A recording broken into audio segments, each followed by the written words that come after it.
Bismillah, alhamdulillah. Alhamdulillahi rabbil alamin. Wassalatu wassalamu ala ashrafil anbiya'i wal mursalin wa ala alihi wa ashabihi ajmain. Allahumma nawwil qulubana binuri hidayatik kama nawwalkal arda binuri samsika abadan abadan birahmatika ya arhamar rahimin. Assalamualaikum warahmatullahi wabarakatuh. Allah seluruhnya jawab salam tuan-tuan. Kata guru saya, Tuan Guru Ismail Kamus, orang yang jawab salam lemah, longlai, tak larat ni tanda-tanda nak meninggal dunia tuan-tuan. Jawab salam kuat sikit bersungguh insya-Allah. Sebab apa? Sebab pada perkataan salam itu ada doa. Dan bila Tuan Guru Ismail Kamus buat lawak begitu, lawak para ulama ini dia ada isi, ada maksud.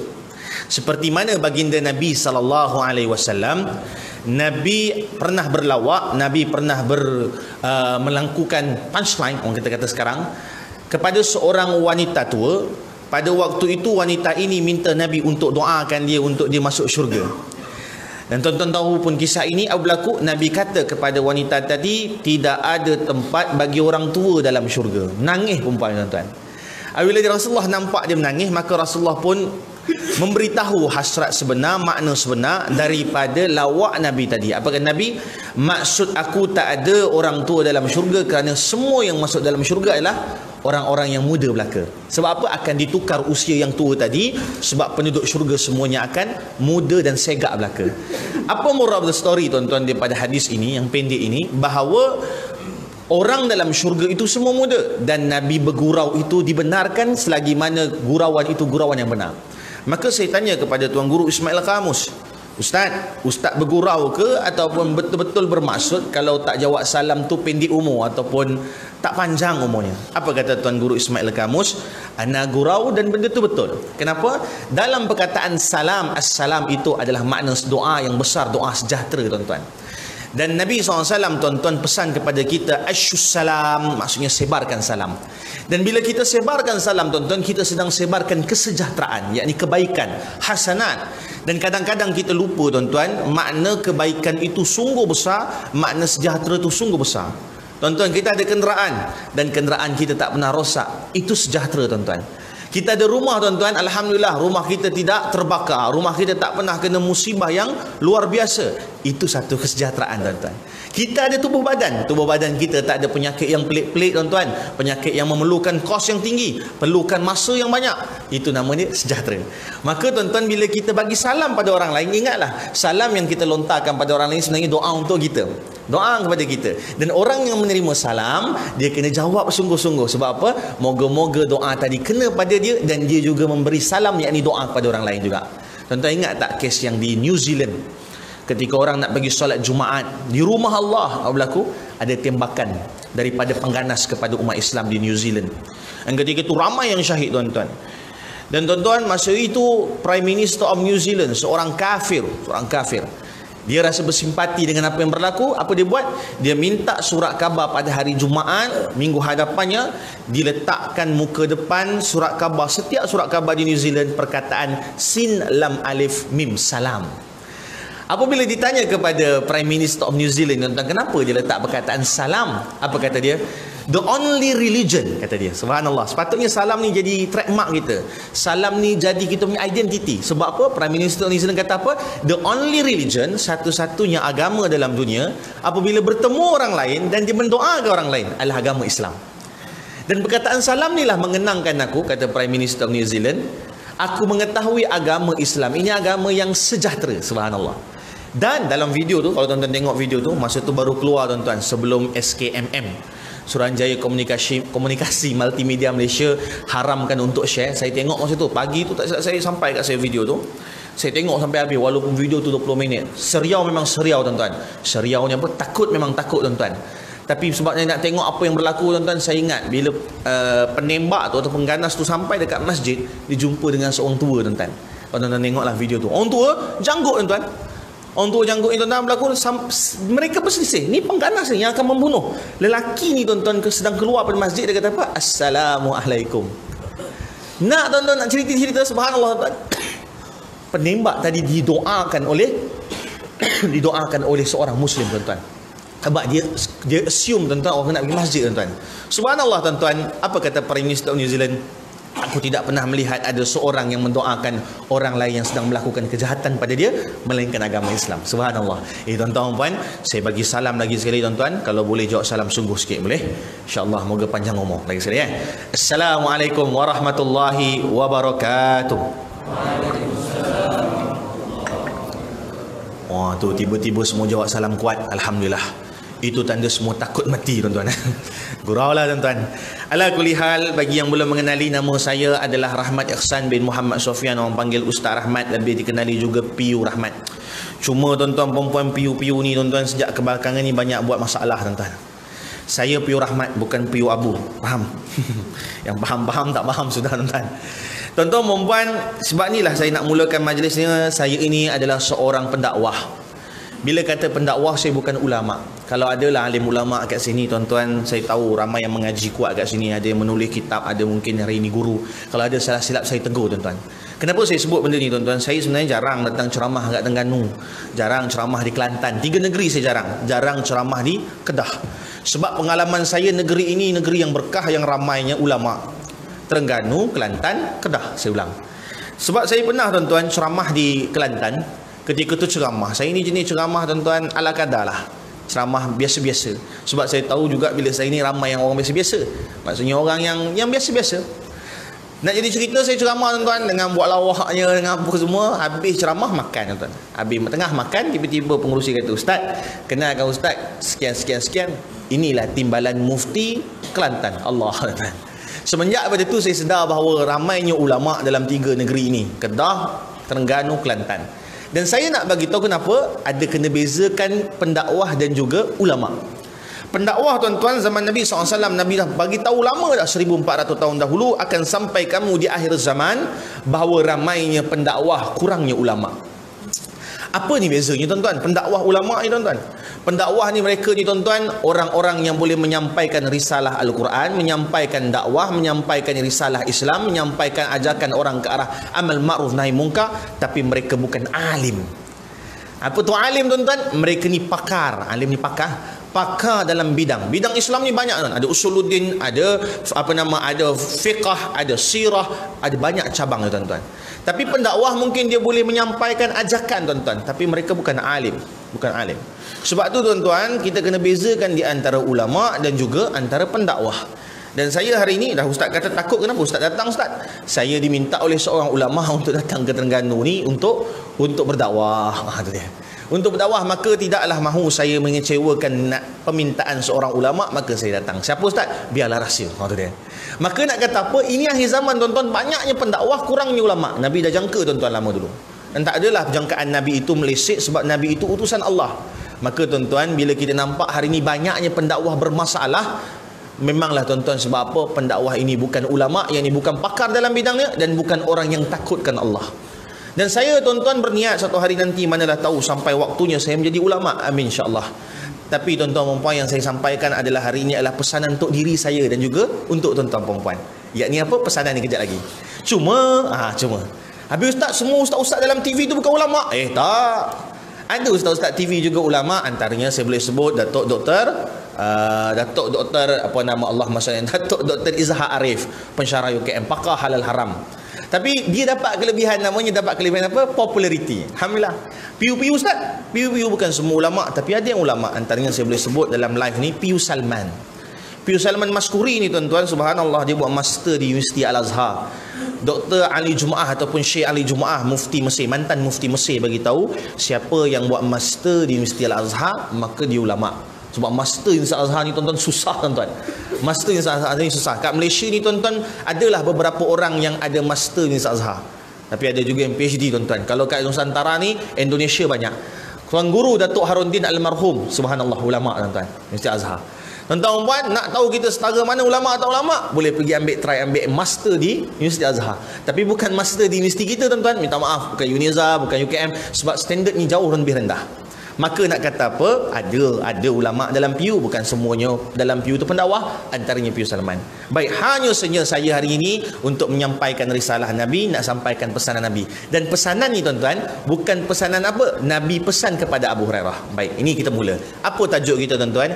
3 pesanan Nabi kepada Abu Hurairah, 3 wasiat Nabi kepada Abu Hurairah, dan 3 ini tuan-tuan, 3 amalan yang dirindukan ahli syurga. 3 amalan besar tuan-tuan. Baik. Tuan-tuan, bila kata sunnah tuan-tuan, sunnah juga ada banyak, terlampau banyak. Contoh, ada orang kata pakai rida ni sunnah. Ada yang kata sunnah, silakan. Ada yang pakai hijau, sunnah, insya-Allah. Ada macam sunnah. Ada yang kata pakai cincin jari kanan, jari kelingking, sunnah. Ya, sunnah belaka. Tapi sunnah tuan-tuan, dia ada namanya sunnah yang paling afdal, sunnah yang aula, sunnah yang utama. Sunnah yang utama. Poligami tuan-tuan, poligami sunnah mana tuan-tuan? Poligami bukan sunnah yang utama. Bawa tenang tuan-tuan.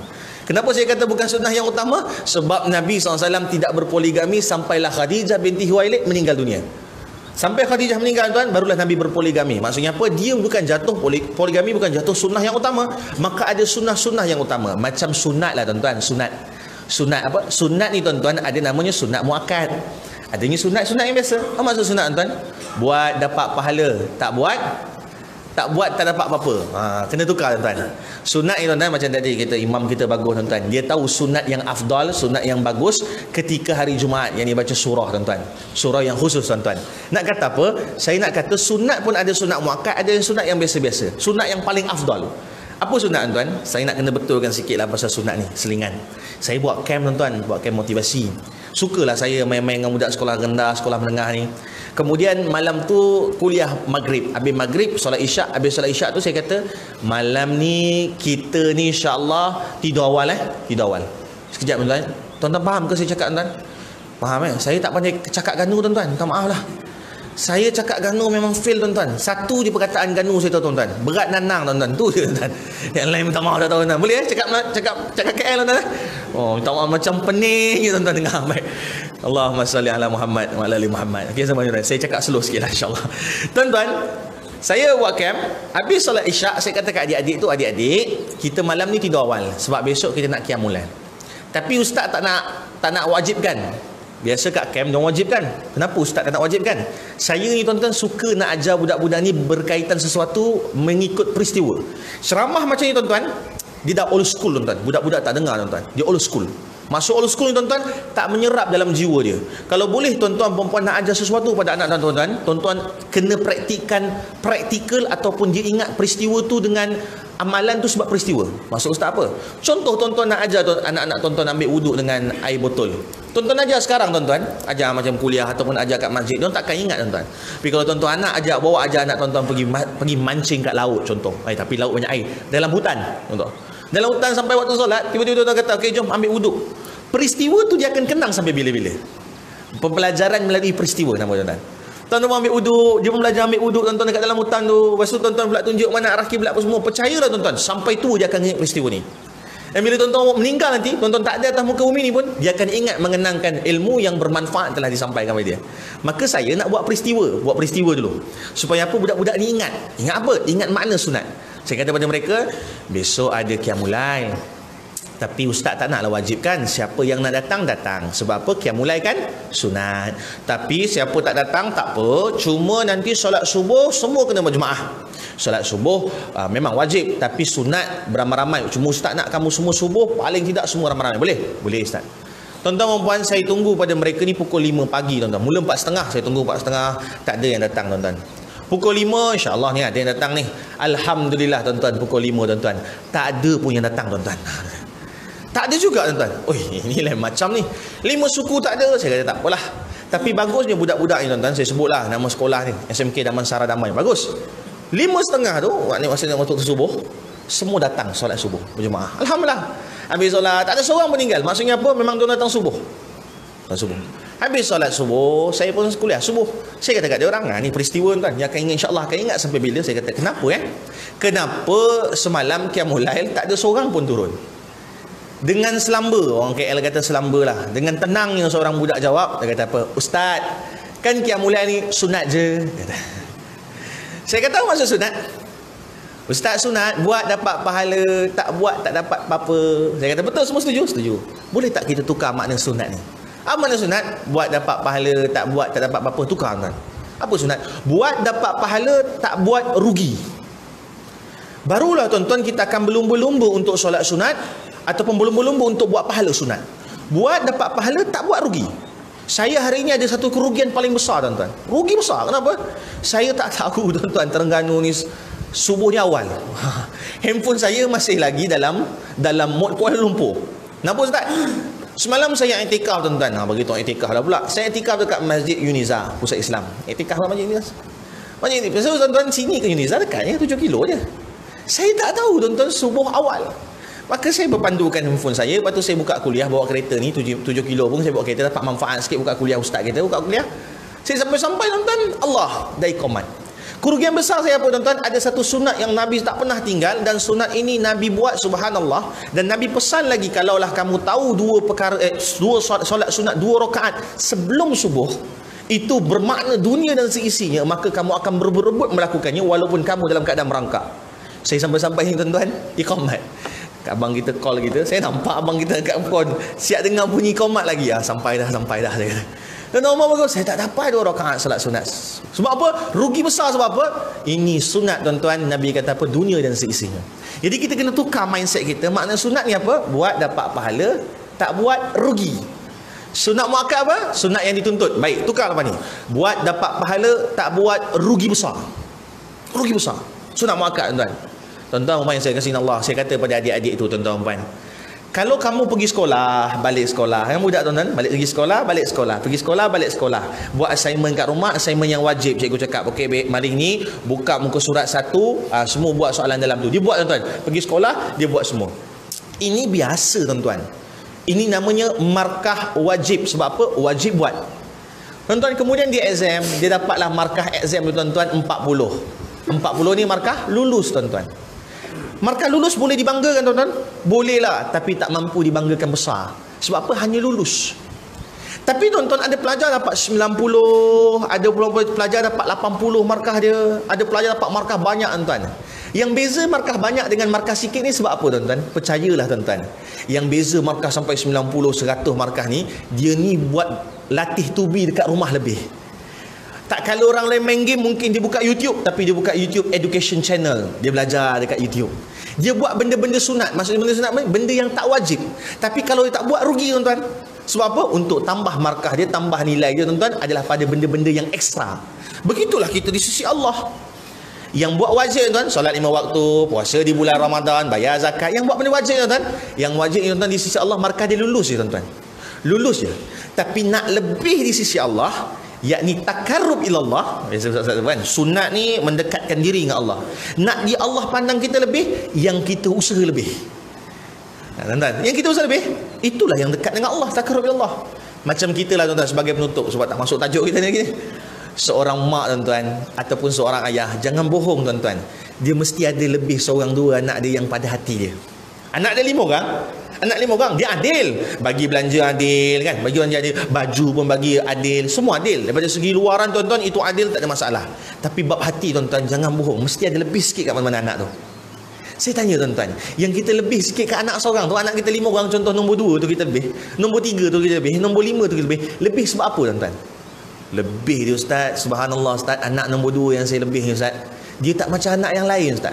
Anak lain ni ustaz, bagai pahat dengan penukul, suruh sekali baru buat, yang dia tak suruh dah buat ustaz. Lebih sikit ustaz kat anak seorang ni ustaz, dia hafal surah yang anak-anak lain tak hafal ustaz. Lebih sayang dia ustaz. Sebab apa? Dia ada usaha lebih, dia ada kelebihan lebih.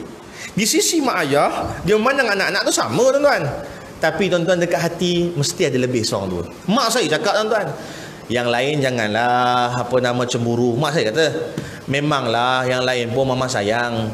Mama saya panggil mak saya panggil mama. Mama memang sayang semua. Kami adik-beradik 3 orang tuan-tuan. Jangan tanya kenapa tak ramai duk KL tuan-tuan.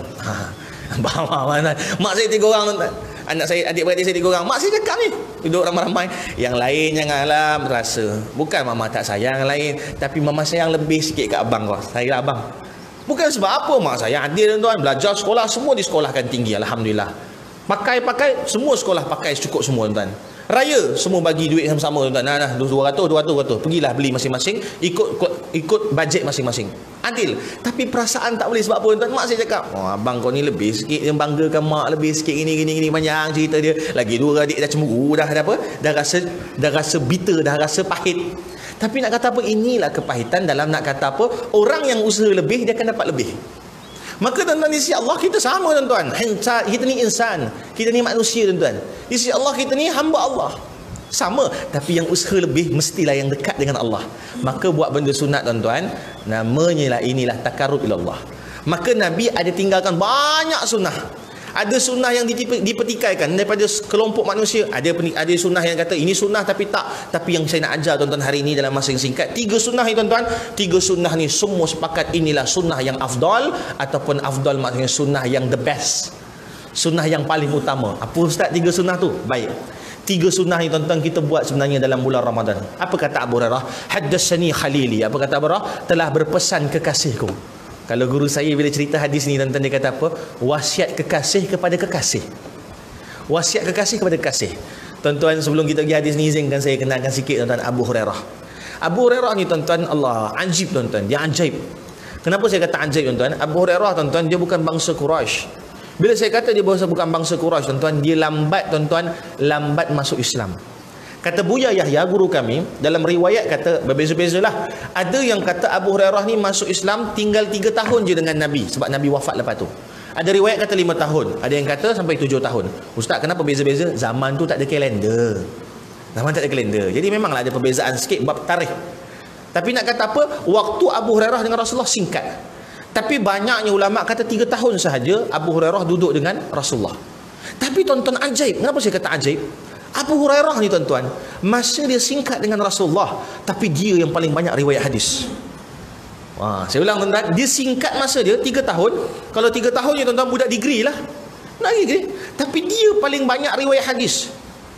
Kenapa tuan-tuan? Sebab kesungguhan cinta dia pada Rasulullah dan masa dia yang berkat. Sebab tu tuan-tuan, Islam ni tuan-tuan, agama ni tuan-tuan, dia bukan siapa yang paling banyak masa dalam agama ni, tapi siapa yang bersungguh dalam agama ni. Siapa yang bersungguh tuan? Sebab tu kalau lah tuan-tuan perempuan, mungkinlah ada orang baru nak mula agama ni, usia dah lanjut, usia 60 lepas pencen baru nak belajar agama, jangan putus asa. Dekat sisi Allah, di sisi Allah, mungkin kita mula 60, habis 65, mungkin 5 tahun ni 5 tahun yang berkat tuan-tuan, tak masalah. Tapi yang muda-muda, muda-muda ni ada muda-muda ni, janganlah pula bagi alasan kata macam tu mula lambat lah. Jangan. Sebab apa? Rugi besar. Rugi tak mula pada awal. Bayangkanlah Abu Hurairah, adik-adik, tuan-tuan perempuan, 3 tahun duduk dengan Rasulullah, riwayat hadis paling banyak 5,437 hadis. Subhanallah. Banyak tuan-tuan hadis Abu Hurairah. Maka Abu Hurairah ni tuan-tuan, dia tergolong pada orang yang dekat dengan Nabi, dan dia boleh sebut Nabi ni kekasih tuan-tuan. Sebab apa? Sebab dia memang merhatikan Rasulullah atas bawah. Sebab tu kalau kita belajar satu kitab Syama'il Muhammadiyah, kan, kitab Syama'il ni kitab cerita pasal batang tubuh Rasulullah. Tuan-tuan perempuan, kitab ni memang banyak hadis riwayat Abu Hurairah lah. Sebab Abu Hurairah ni memang perhati Rasulullah je. Uban Rasulullah ada berapa, kan, janggut Rasulullah punya uban ada berapa, Rasulullah suka makan macam mana, Rasulullah duduk macam mana. Memang Abu Hurairah punya kerja. Baik, jadi ini kisah surat kekasih ataupun wasiat kekasih kepada kekasih. Apa wasiat Rasulullah pada Abu Hurairah? Janganlah engkau wahai Abu Hurairah tinggalkan 3 perkara, kerana aku tidak meninggalkan 3 perkara ini sehingga aku wafat. Dan apa kata Abu Hurairah dalam sambung hadis tu? Dan aku juga tidak meninggalkan 3 perkara ini sehingga aku wafat. Apa 3 perkara ini tuan-tuan? 3 perkara ini ada dalam bulan Ramadan, dan barangkali sekarang hari ini 9 Zulkaidah, 10 Zulkaidah kita dah tinggalkan walaupun baru sebulan habis Ramadan. Apa ustaz? Pertama, janganlah engkau wahai Abu Hurairah meninggalkan solat sunat witir. Tuan-tuan, maaf kata tuan-tuan, bulan Ramadan tuan-tuan, kita buat witir makcik. Betul? Kita buat witir, tiap malam buat witir. Tapi minta maaf kata, baru tuan-tuan tak sampai 3 bulan daripada bulan Ramadan, kita dah tinggalkan witir kita. Tinggalkan apa? Tak buat langsung. Maka Profesor Dr. Yusuf Qardawi ada satu teguran kepada kita semua, dan kepada saya sebenarnya. Apa kata dia? Kunu rabbanin wala takunu ramadanin. Apa maksud dia? Kunu rabbanin, kami ni, kita ni hamba Allah, bukan hamba Ramadan. Maka Profesor Dr. Yusuf Qardawi bagi tegasan keras, bagi teguran yang keras. Apa kata dia? Aku hairan melihat manusia yang tetap buat solat witir dalam bulan Ramadan tapi tak buat pada selain pada Ramadan. Aku nak bertanya kepada kalian, adakah kalian menyembah Ramadan atau menyembah Allah? Sentaklah tuan-tuan, sebab ni bab akidah tuan-tuan. Bab akidah ni besar tuan-tuan. Tapi Profesor Dr. Yusuf Qardawi, dia ni teguran dia memang pedas. Tapi bukanlah maksudnya dia nak mengkafirkan, tak. Tapi teguran dia nak buat muhasabah. Sebab hati kita ni hitam tuan-tuan, hati kita ni keras, maka dia perlu menyental dengan kerasnya. Tuan-tuan, muhasabah balik saya. Kita bulan Ramadan tuan-tuan baik, alhamdulillah. Sebenarnya kita sembah Allah ke sembah Ramadan? Maka tuan-tuan buatlah witir tuan-tuan, tanda bahawa kita ini masih mengekalkan namanya sunnah yang afdal, sunnah yang besar. Dan sunnah ini kita buat bulan Ramadan, mestilah kita mampu juga buat bulan lain. Tapi Ustaz, Ramadan Ustaz kita buat berjemaah Ustaz, semangat sikit Ustaz. Inilah hikmah Saidina Umar buat witir, buat tarawih berjemaah. Sebab zaman Saidina Umar pun tuan-tuan, Saidina Umar nampak dah umat Islam ni tuan-tuan lemah nak qiyamul lail. Zaman Saidina Umar tu setara para sahabat tu. Sebab itulah Saidina Umar buat berjemaah qiyamul lail. Tuan-tuan, sebab itulah Umar ada gelaran. Apa gelaran Umar tuan-tuan? Umar Al-Khattab. Al-Khattab tu bapak dia tuan-tuan. Umar Al-Faruq tuan-tuan. Biasalah keliru sikit. Usman tuan-tuan, Usman apa gelaran tu? Usman? Jangan jawab Affan tuan-tuan. Jangan jawab Affan. Affan tu pun bapak dia tuan-tuan. Usman Zunurain. Tak apalah. Kalau boleh tuan-tuan, ada satu ustaz mengajar. Saya percaya kuliah sini bagus sebab ramai orang. Kalau boleh ada seorang ustaz mengajar tajuk Hayatus Sahabah.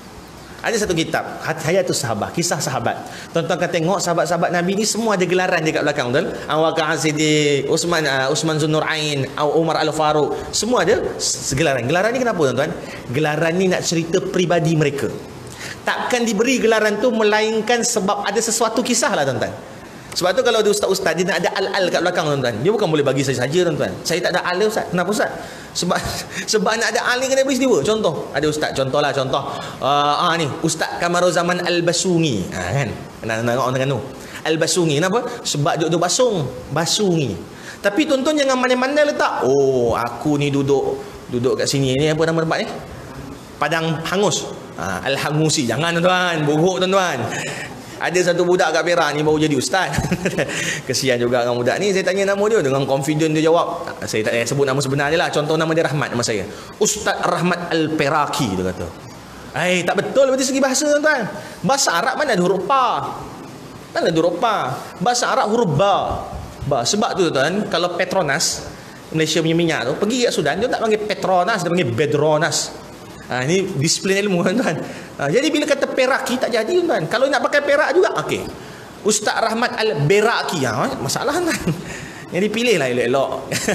Jadi sebab tu ada Ustaz Al-Azhari kan. Al-Azhari sebab dia mengaji Al-Azhar, maka dia bawa semangat Azhar dia. Maka laqab, kunyah ataupun gelaran ni tuan-tuan, dia sebab ada peristiwa. Umar Al-Faruq. Kenapa Al-Faruq tuan-tuan? Maksud Al-Faruq, ini nama bagus untuk bagi nama cucu tuan-tuan. Bagi nama ke anak-anak ni tuan-tuan, minta maaf lah, kita berada di zaman tuan-tuan suka bagi nama anak ni gelar, nama anak ni bukan bahasa Arab, bahasa Latin. Salah ke ustaz? Dia tak salah tapi kurang tepat. Saya ulang, dia tak salah tapi kurang tepat. Macam kita lah bagi nama anak bahasa Melayu, kadang Melati, Melo, tak salah. Hitam, Ujang, tak salah. Tapi lebih baik bahasa Arab, afdal. Bila cakap afdal yang tuan-tuan, the best. Saya pergi sekolah tuan-tuan kat KL lah, mungkin Terengganu tak ada. Budak ni nama subhanallah. Saya kata, nama siapa? Nama saya Muhammad Everus. Apa Rus? Everus. Saya kata, can you spell your name? Oh, budak-budak belah-belah saya berjaya ni tuan-tuan. Kita kena speaking sikit baru dia pandang kita tinggi tuan. Paling macam tuan-tuan, Putrajaya, saya berjaya. Can you spell your name? Ya, A-V-E-R-O-E-S. Subhanallah. Everus. Tapi saya macam pernah dengar nama ni tuan-tuan. Tapi nama Latin. Oh, baru saya ingat. Everus ni tuan-tuan, nama Ibnu Rushd di Latin, di barat. Macam Ibnu Sina, orang tak kenal Ibnu Sina, tapi kitab dia orang kenal Avicenna. Avicenna. Sebab al ni Ibnu Sina ni, al ni semua jadi AV tuan. Dia nak kata apa, boleh tak bagi nama Averroes, bagi nama Avicenna? Boleh. Tapi afdalnya bahasa Arab makcik. Bahasa Arab bahasa yang terbaik, bahasa Quran. Bagi kita kena ajar anak-anak kita, jangan bagi nama pelik-pelik. Minta maaf, contoh nama seorang artis, Nialofar. Nialofar. Pasir Mah. Oh, saya kenal lebih Ustaz ada. Saya tahu tu pun sebab Nialofar ni, saya duk tahu sebab bagi nama anak, banyak orang nak bagi nama anak Nialofar ni. Sebab nama tu macam panggil nama tu nama hipster lah, hipster. Jaga-jaga tuan-tuan. Sebab apa? Nama tu bukan nama Arab. Tapi ada maksud? Ada. Maksudnya bunga. Pada bahasa Latin. Tapi ada satu nama yang ini masalah. Ada seorang budak nama Christina. Saya kata, macam mana maksud Christina? Saya bukan tahu semua benda tuan. Saya masuk dalam grup WhatsApp saya, yang ada ustaz-ustaz, saya kata, siapa tahu maksud Christina? Ada seorang kawan saya Indonesia, dia kata apa? Tolonglah jangan bagi nama anak Christina, sebab Christina ni nama perempuan. Nama perempuan bagi muannas bagi Christine, Christus, Jesus Christus. Oh, jangan main tuan-tuan. Tapi kat Indonesia banyak bagi nama Christina. Sebab apa tuan-tuan? Orang Indonesia tuan-tuan, mereka ni minta maaf sebutlah.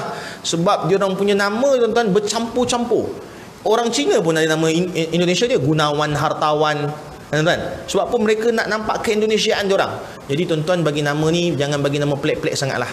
Pertama, bahasa Arab. Kedua, kalau paling bagus nama Allah, Abdullah, Abdus Samad, Abdur Rahman. Kemudian kalau kita rasa berat sangat nama-nama Allah ni, boleh bagi nama para anbiya, nama bagi nama ulama, para salafus soleh, para sahabat, bagi nama orang alim ulama. Boleh tuan-tuan. Kemudian nama yang baik, afdal, tingkatan afdal, nama baik, nama yang baik-baiklah.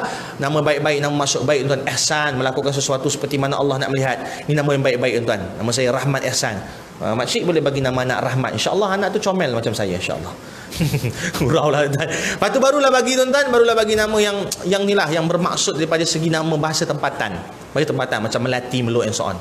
Kenapa saya cerita ni? Nak cerita Al-Faruq. Tuan-tuan, nak habis masa dah tuan Al-Faruq. Saya tak boleh bagi ceramah panjang sangat hari ni. Dah janji dengan kawan saya. Kawan saya baru balik pada Kenya. Nak jadi cerita tuan-tuan, lama tak jumpa tuan-tuan, 2 tahun. Tak jumpa kat KL, tak jumpa. Dia turun pada Kenya, dia turun balik Terengganu. Jadi saya nak pergi ambil dia kat airport. Sedangkan saya tetamu. Tapi hari ni dia tetamu besar, walaupun dia orang Terengganu, sebab baru balik pada Kenya. Saya nak jumpa dia, nak ambil kebaikan, nak ambil berkat cerita Kenya. Kenya ni negara Muslim tuan-tuan, negara Muslim. Kita tuan-tuan, negara Muslim banyak kat seluruh dunia tuan-tuan. Afrika tuan-tuan banyak seluruh dunia. Tapi tuan-tuan, malangnya tuan-tuan, di Afrika tuan-tuan, walaupun majoriti Muslim, tapi kebuluran paling banyak di Afrika lah tuan-tuan. Tuan-tuan boleh cek tuan-tuan statistik daripada World Health Organization, WHO tuan-tuan. Negara-negara di Afrika, benua Afrika, 60 juta orang kebuluran. Minta maaf saya tuan-tuan, nak kata sikit, saya bukan nak bandingkan tuan-tuan. Tapi bila cakap Gaza, bila cakap Syria, kita tahu tuan-tuan cerita ni. Tapi kita tak tahu cerita di Sudan. Kita tak tahu cerita di Somalia. Ni negara Islam tuan-tuan. Kita tak tahu cerita di Kenya, yang mereka ni kebuluran sangat-sangat. Di Sudan tuan-tuan, Allah, jangan cakap tuan-tuan, ni saya bawa Quran ni. Tak jadi cerita hadis ni. Kejap lagi tuan-tuan, kejap. Ni tuan-tuan, ada. Ni tuan-tuan Quran di Sudan tuan-tuan. Tuan-tuan dapat bayang tuan-tuan Quran dalam kayu tuan-tuan. Saya bawa balik tuan-tuan. Ayah saya tengok, teringatlah zaman dulu kita tahun 1940-an, ayah saya kata, 50-an. Macam ni lah tuan-tuan belajar, dia kata. Tuan-tuan kat sana tuan-tuan masih menggunakan kayu. Sebab apa? Ada 2 sebab. Satu sebab miskin. Nantilah miskin tu saya cerita sekejap lagi. Satu sebab kaedah hafalan. Kenapa saya kata kaedah hafalan? Tuan-tuan, mereka ni mushaf Quran macam kita ni, satu yang komplit ni, bukan diorang tak nak beli, tapi mahal. Nak ada mushaf ni tuan-tuan, setara nak ada mushaf ni, setara orang kaya sikit lah. Kenapa Ustaz? Contoh tuan, kita buat wakaf Quran RM30. Duit kita kalau tukar kepada duit dia, pernah satu ketika tu darab 10. Besar duit kita, sebab diorang inflasi sangat teruk lah. Teruk sangat demi miskin tuan-tuan. Darab 10, jadi 300. Daripada mereka beli Quran, baik mereka beli makanan. Sebab apa? 300 ni besar-besar lah. Macam tuan-tuan pergi nak pergi beli barang harga 300. Tuan-tuan rasa berat tuan-tuan, RM300 mahal. Dan diorang lagi penting makan. Sebab apa? 60 juta kebuluran.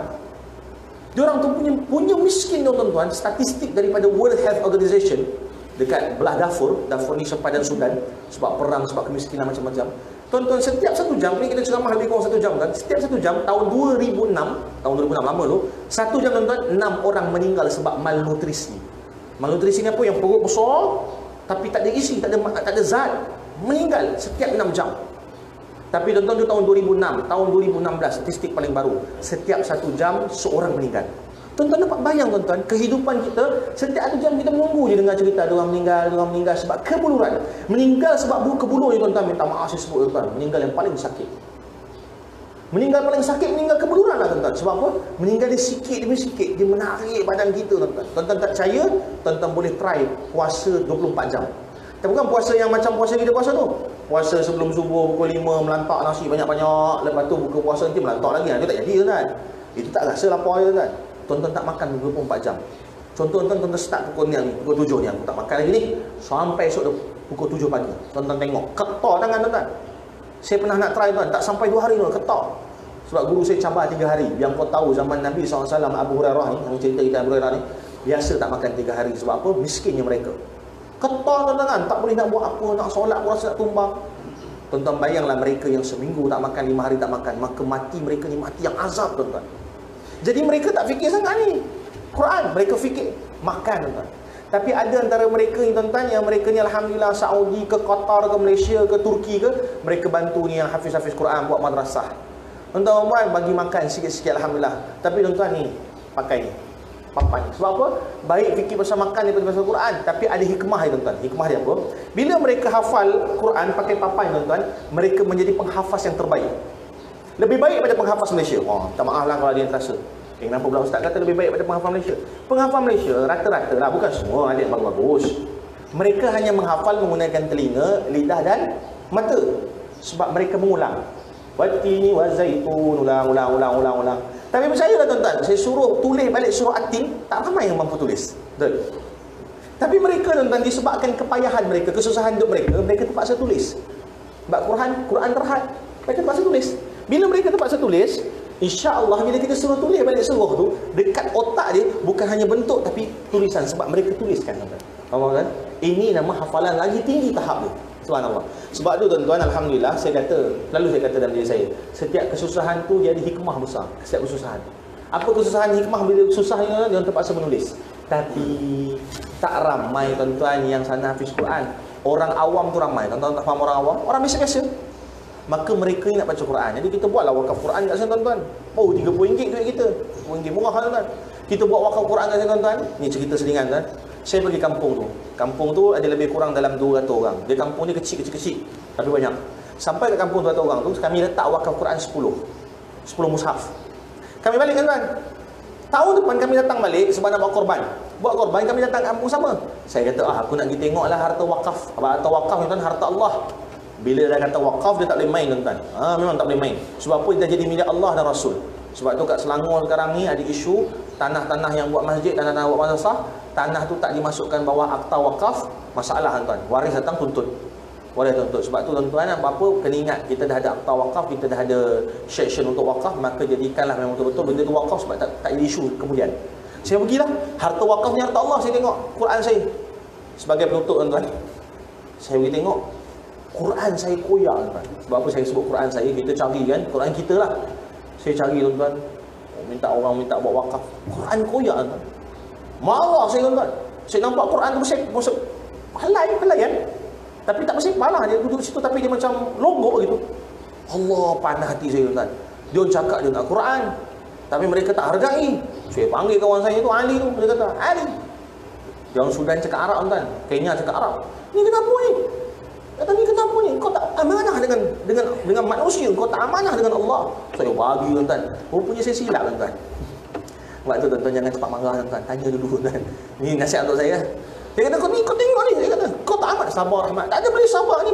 Ini hal Allah Rasul, bukan hal aku. Kalau hal aku boleh sabar. Ini hal Allah Rasul. Kata, Rahmat, sabar. Dia gelak.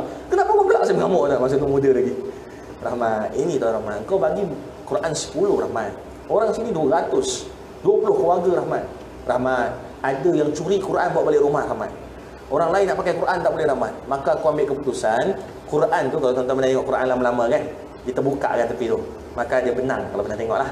Aku putuskan benang tu, aku buka benang tu, aku buka-buka supaya semua orang dapat manfaat. Tuan-tuan faham tuan-tuan cerita ni? Setara mana mereka memerlukan Quran? Mereka koyak tuan-tuan, mereka bagi-bagikan. Subhanallah tuan-tuan. Kita Quran kita tuan-tuan, jujur cakap lah, mana Quran kita? Quran kita nampak macam guna tu alhamdulillah lah. Tapi ada tuan-tuan Quran tuan-tuan pegang tuan berdebu tuan-tuan. Sebab punyalah tak guna. Minta maaf sebut tuan-tuan. Saya pernah satu ketika saya cakap dengan kawan saya, apa kata kita rembat Quran kat Malaysia ni bawa pergi sana. Tuan-tuan faham rembat kan? Bahasa KL. Ambil. Saya pernah nak buat tuan, rupa-rupanya itu cadangan yang tidak bijak tuan-tuan. Sebab apa bila masuk Quran dalam beg luggage. Luggage tu berat. Kita luggage terhad tuan-tuan. Seorang 45 kilo. Alah beli lah ustaz, beli luggage mahal tuan. Naik 1 kilo mahal tuan. Pendekkan cerita, baik kita bawa ubat daripada bawa Quran. Quran kita boleh beli kat sana. Duit kita besar. Ubat mahal tuan-tuan, ubat mahal sangat. Jadi kita penuhkan beg kita dengan ubat. Jadi bawa Quran, ambil Quran pada Malaysia ni bukan cadangan yang baik. Jadi kita beli Quran kat sana, kat Mesir kan, Mesir ni pun benua Afrika. Lepas tu kita bawa lagi murah daripada kita bawa luggage tuan. Tuan-tuan, inilah setara orang Afrika, mereka kesusahan tuan. Nak kata Quran, buat makan lain tuan, buat makan. Tuan-tuan, saya tak nak cerita panjang tuan, saya tak masuk cerita hadis ni tuan. Tuan-tuan buka YouTube tuan, type Afrika makan lumpur. Allah. Makan lumpur bang, makan lumpur. Lumpur macam tu Ustaz. Tuan-tuan buka YouTube, tak ada cerita ni, tuan-tuan tengok, tuan-tuan sedih tuan-tuan tengok. Lumpur tu dia panaskan, tapi bukan lumpur lecak tuan, lumpur tanaman. Sebab bagi mereka lumpur tanaman ni lumpur yang baik. Sebab apa? Kalau pokok boleh hidup, dia boleh hidup. Dia punya logik tak tahu tuan-tuan. Dia ambil lumpur tuan, masukkan dalam, kita panggil apa, tepayan lah. Dia panaskan sampai menggelegak. Dia kata apa? Bila menggelegak tu mati dah semua organisma. Tak ada tuan-tuan. Kawan saya tuan-tuan doktor dia kata apa, tak ada Rahmat, bohong lah. Sebab saya nak rasa, dia kata ini boleh tak saya makan? Jangan Rahmat, ni lumpur. Tu dah menggelegak dah, boleh mati tak? Ada mikroorganism yang tak mati pun pada 100 darjah Celsius. Oh ya ke?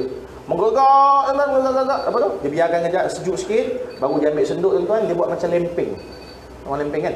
Buat macam roti jala. Begitu macam pizza tebal.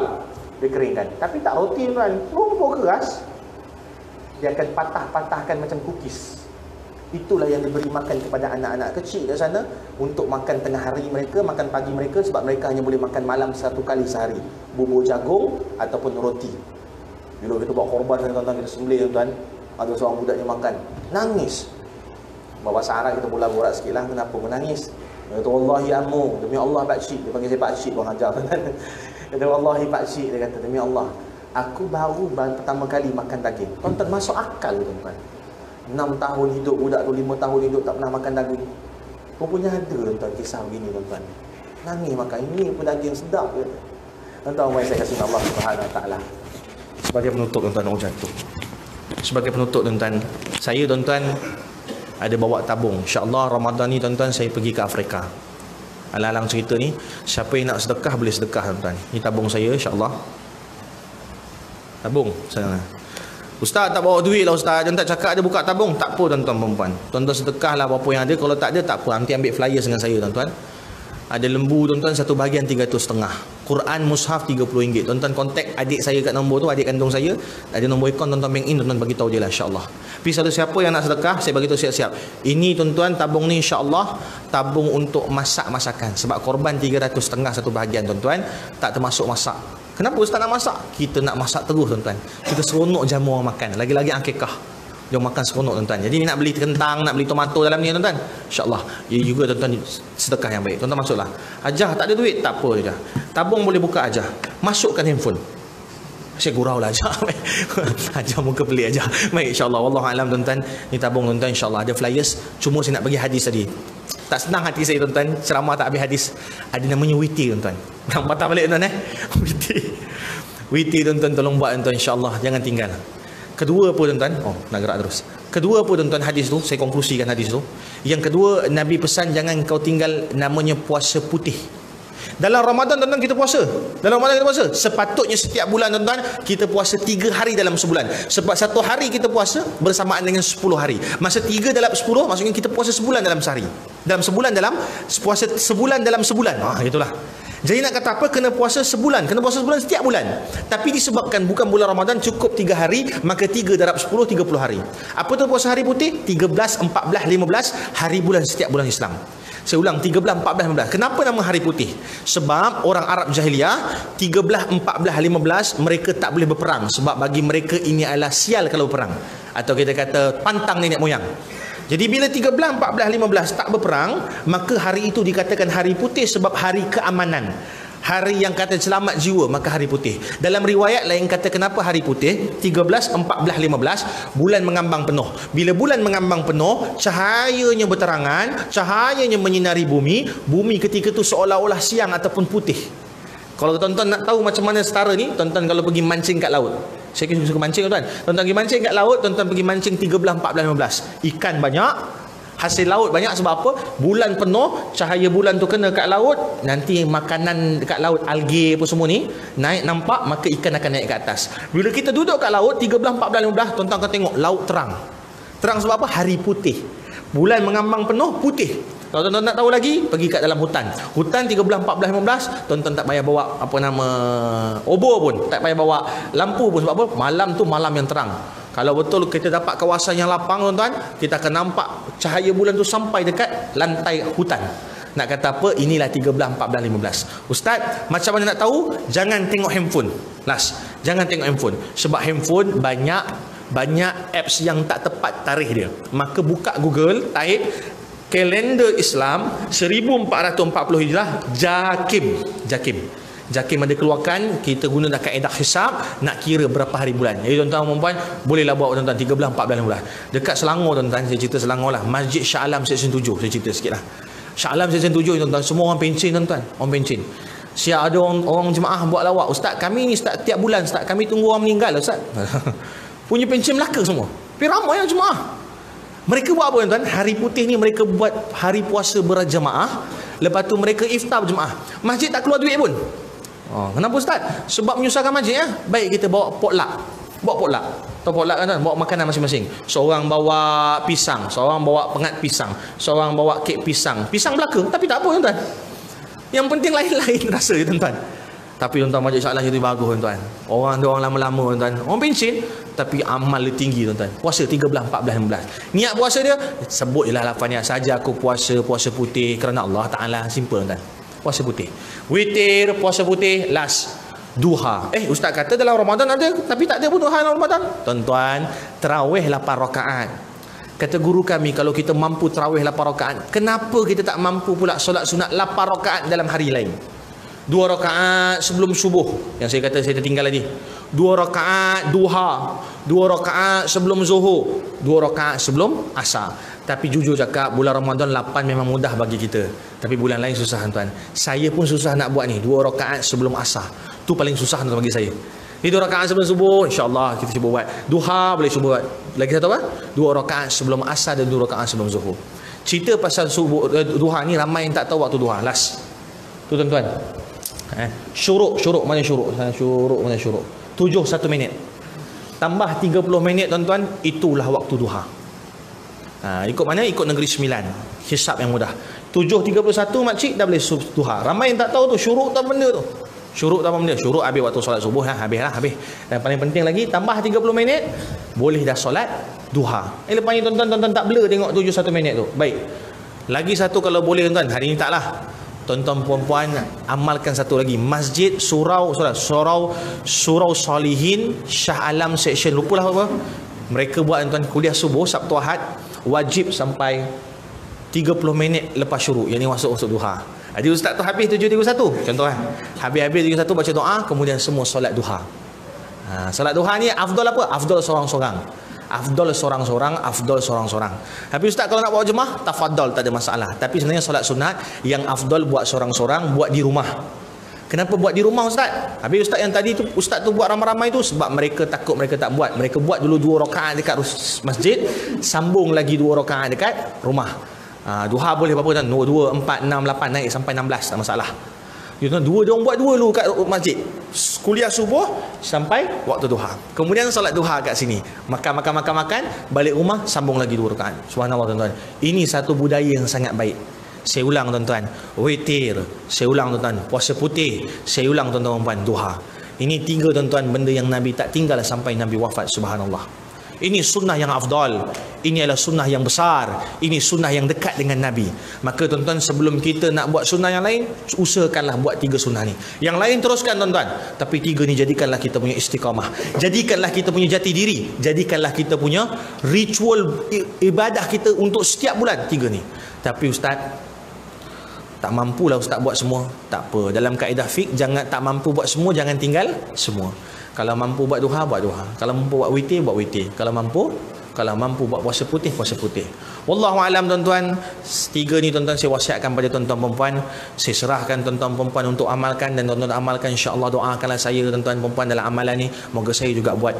Wallahu alam tuan-tuan. Apa yang baik datang pada Allah, yang kurang baik kerana kelemahan saya. Minta maaf kurang lebih dalam ceramah, minta maaf terkasar bahasa, minta maaf atas segalanya. Hadza min fadli rabbi. Kalau ada yang baik itu segalanya daripada Allah, bukan kerana saya. Marilah kita tutup majlis kita dengan bacaan doa, juga tasbih kafarah serta suratul As.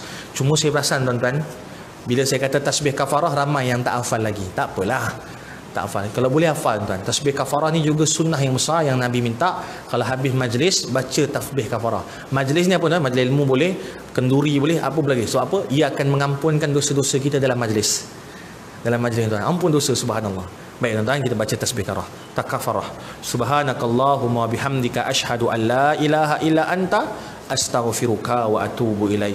Wal asri innal insana lafi husr illa alladhina amanu wa amilus solihat wa tawasaw bil haqq wa tawasaw bis sabr. Wa qala rabbukum ud'uni astajib lakum.